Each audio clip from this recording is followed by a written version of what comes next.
Hey, welcome back to my channel. My name is Isha if you're new here, and if you are new here, I hope you stick around and subscribe for more videos from me. Today we're gonna be talking about my favorite books I've read so far this year.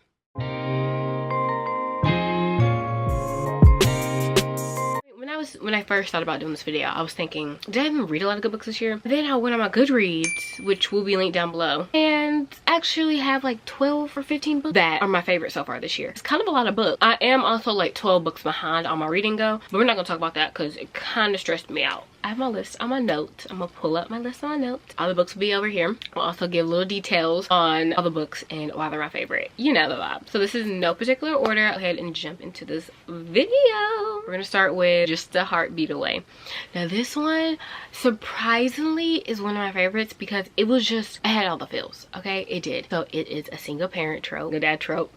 It's also based in like Brooklyn in New York. You know, anytime a book is based in New York, I love it, right? It also has an age gap in there, and it's kind of like a workplace romance as well, and it has a cute dog in there too. So when I say it has like all the cute timey feels, it really does. On Sebastian and Via. Sebastian lost his wife, he's a widow. His kid Maddie at the time was in preschool. Sebastian was just really going through it mentally. He just didn't have his whole life put together because like he lost his wife, he became a single parent, he has to adjust to that new aspect and changes in his life, right? Y'all, my color was messed up, y'all didn't tell me. Via was Maddie's preschool teacher, and she basically had a meeting with Sebastian and was like, gave him a whole list of things to do, of how to be a good parent, and basically just gave him a wake-up call that he needed. It's a few years later, and Sebastian has his life together. He's volunteering at the school. He's super involved in Maddie's life. He recently just took a new position at Maddie's school. So they're seeing each other all the time, bumping into each other. It also has a trope where he's sick and she takes care of him. They're just spending a whole bunch of time together. They're kind of fighting the attraction because it was one of those books like that you don't want to put down and you just keep reading and reading and reading. Yeah, I love this author. I recently got into her books this year, and the next book that I'm going to talk about that's one of my favorite reads of this year is Ready or Not. I have a surprise pregnancy trope. I think we have two surprise pregnancy tropes in this video, and if you know, that's very shocking for me. Ready or Not is following Eve and Shep. Eve, she had this random hookup with this dude at a bar. She ended up pregnant. The book starts off with her as a doctor basically confirming that she's pregnant. Shep is her best friend's brother, so they also grew up together too. It's a friends to lovers, also best friend's brother. Accident pregnancy trope, mainly focusing on Eve adjusting to being pregnant and new pregnancy changes, but it also has like Shep plays such a big role in the book and in her pregnancy. You just root for the couple, and also Shep is literally the sweetest boy. Like, he's literally a golden retriever. I just love this man. This part in this book lives rent free in my head. One part where Shep went to the grocery store. He went to the grocery store to buy himself groceries. Then he saw some things that he thought that Eve would need. Bought Eve groceries, took it to her house, delivered it.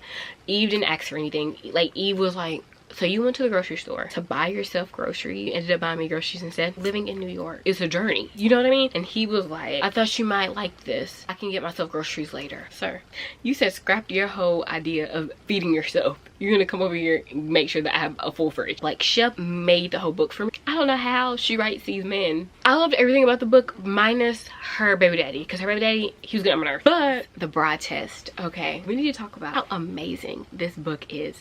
Like, I truly do not think you understand how good this book was. It was following Kai and Ismay. Let me set the scene. So Kai, he's on the spectrum. I love sweet Kai. Like, Kai, I just love that man. He could do no wrong in my eyes. That man was so sweet, so kind, and just so amazing. He really was, okay? He was. I love when books have representation because I just eat it up every time. I really do. They hit my heart. So Kai's mom flies all the way to Vietnam. She's on a search. She's looking for Kai's future wife, right? Kai said he doesn't want to get married. He doesn't want to have kids. He has kind of a little bit of past trauma when it comes to how he handles his emotions, because he was really close with one of his cousins, and at his cousin's funeral he didn't cry. Everyone else at the funeral was crying. Then they, like, that part really pissed me off because his family was like, do you not have a heart, blah blah, because he wasn't showing his emotions the way they were showing their emotions. And I'm just like, just because you show your emotions that way doesn't mean that he has to show his emotions the same way you show your emotions. So why are you coming for him like that? Like, that doesn't mean he's not hurting. I digress. What was I saying? Kai's mother gets on a plane, goes to Vietnam. She's interviewing girls left and right to find Kai's perfect wife. They're all just not the right woman for Then Ismay, she lives kind of in a bad part, one would say the slums, Vietnam, right? with her mom and her grandma and her daughter. So this is also a single parent trope. Kai's mom goes in the bathroom where Ismay is currently cleaning, and they have this conversation, and basically she's like, you're the perfect woman for my son. So she flies her to America. She tells Kai, you're gonna go pick her up at the airport. Kai's like, why would I pick up this lady from the airport? Why is she staying with me? But she told him and he did it. Don't you just love when men do that? But Kai and Ismay are living together. She's adjusting to living in America for the first time. At first time being in America, she's going through a culture shock. She's trying to adjust and be the perfect wife for Kai so that she can marry Kai, get a visa, and her daughter can come over here. She's also looking for her dad, who is American, and she also starts going to school courses to get a GED so she can potentially go to college if she does stay in America. So she's just amazing, and it really just warmed my heart. I haven't read the first or second book in the trilogy. You have both of them though, so we will get to that. Okay, so the next one is The Neighbor Favor. Oh, this one's also based in New York. Why are all these books that are my favorite books based in New York? What's going on? What is the universe trying to tell me? This book is following Nick and Lily. The book start off with them being pen pals and messaging each other back and forth. Nick is an author and Lily is a editor assistant. She also is like an aspiring editor. Lily writes her one of her favorite authors from a kid YA fantasy book, which they're both fantasy readers. Chef's kiss, love that for them. Lily thinks she's emailing a British author. She's actually emailing Nick. It starts off with them pen paling back and forth. He ghosts her maybe a year later. I can't remember if it was a year later or like 2 years later. Nick ends up moving to New York and they end up living in the same building together. I would say so. So they end up living in the same building together and they bump into each other on the elevator. And she hears him giving this guy an amazing pep talk, and she basically is like, can you help me find a date to my sister's wedding? Because her sisters keep hooking her up with men that she's just not compatible with. So basically it's like a pen pal to strangers, friends to lovers. Does that even make sense? I think it makes sense. Okay, so the next one, yeah, I really was in my cowboy era. Done and dusted. This top tier book right here. When I say that I need me a Brook, I mean that. When this man said I could not believe the universe was so big and I got placed on this random floating rock at the same time as Clementine Ryder. Imagine a man saying Luke is her brother's best friend. This is a small time romance. He was down bad for our girl and I love to see it. He really was just there. He was there through all of it. Helped her through her panic attack. This also has an ADHD representation as well. She's also just one of the bravest girls, because like imagine you getting knocked off a horse, your mom also dying from getting knocked off a horse, you stick it back on that horse and you compete again. Like she really is that girl. Okay, so the next one is Swift and Saddled, and the only reason this is really on my list is because Western Ryder deserves the world. Western Ryder is literally the sweetest, gentle, which is a quote from the book. She calls him gentle in the book and she was like, that's one of the best things I think a man could be, and it truly is. Okay, this one's from Western Ryder and Ada. Ada is working for Weston. She is his interior designer. They're redesigning a house on the ranch. She ends up kissing him in the bar the first night they meet, and then she runs off, pulls up the ranch, finds out that he's her boss, and put up walls so that situation doesn't happen again. He knocks on those walls. They start bonding, talking, working on the ranch together. They send offers towards relationships because she recently got divorced and she was in a very toxic relationship before that happened.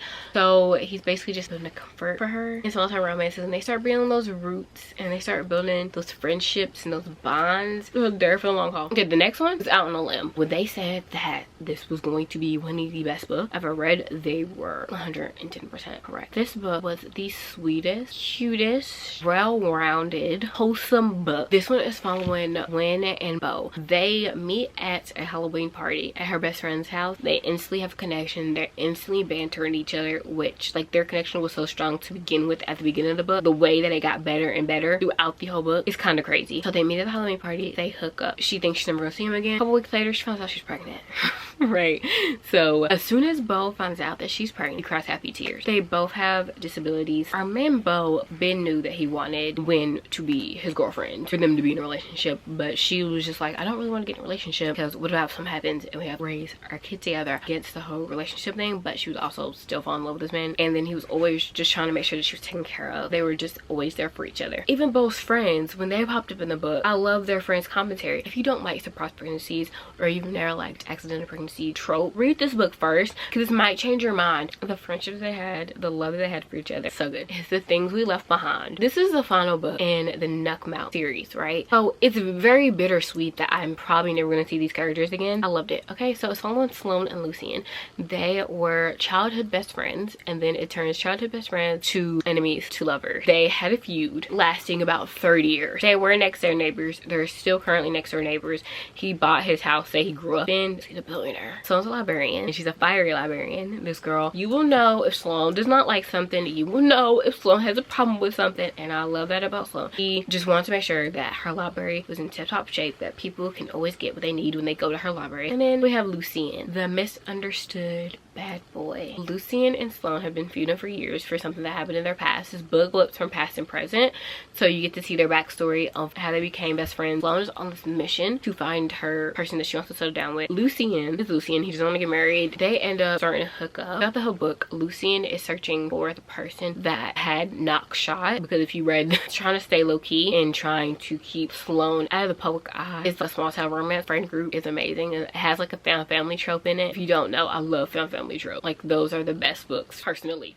Next one is The Right Move. The fact that it took me so long to read this book in its entirety is kind of crazy because how good this book is. This book is following Ryan and Indy. This is a best friend's brother trope as well. Our roommates romance, big dating. He's an NBA player. So Indy ends up moving into Ryan's house because her best friend is his twin, Shay, from the first book, Mile High. Ryan needs a fake girlfriend because he just became captain of the basketball team. Indy also needs a date in her friend's wedding. His love language has to be acts of service. He really just did his big one. This man learned sign language. He learned a whole different language to be able to talk to her parents. If he wanted to, he would. This is the first part that sold me. He would make coffee, put her cup in the fridge so that when she woke up, she didn't have to water it down because she doesn't like, how did she write her men like this?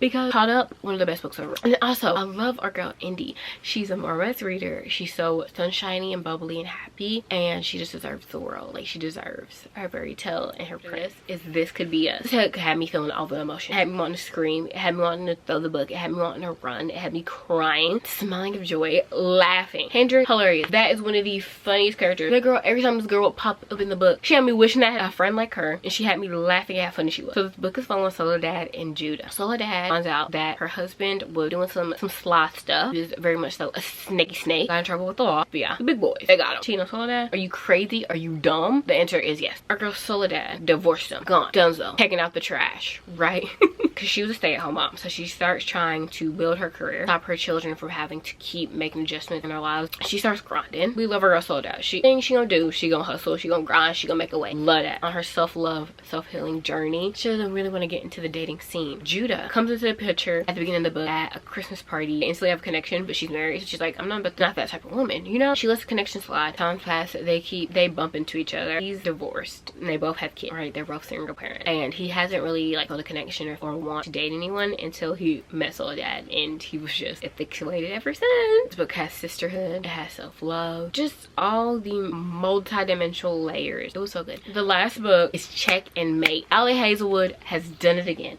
She has done it again, and I'm not even surprised. This book has me wanting to learn how to play chess. This book is following Nolan Sawyer and Mallory Green. Okay, so it's also a YA. Allie Hazelwood books always have like the different diverse characters, quirky characters on the sidelines, which we just love. We love that. The side characters always give what they need to give. They always have like the comedic relief, and they also always are just like really like ride or die for their people. So Mallory Green, she's a recent high school graduate. She's been taking care of her family for years. Her mom has autoimmune disease, I believe, right? So she's been basically taking care of her family for years, making sure the bills are taken care of. You know, she used to play chess a lot when she was younger, competitively, quit years ago. Her friend convinces her to fill in for one of the people and go to this chess convention. She goes to the chess convention. She ends up playing Nolan Sawyer, which is the #1 chess champion in the world, beats him. And in the chess world, like this is groundbreaking news because no one beats Nolan. Then she gets scouted. So she takes this internship, apprenticeship, and she's basically competing on chess around the world. Nolan is basically finding any way to play her again. He's popping up on like little chess trips. She's so used to taking care of everyone in her life, and then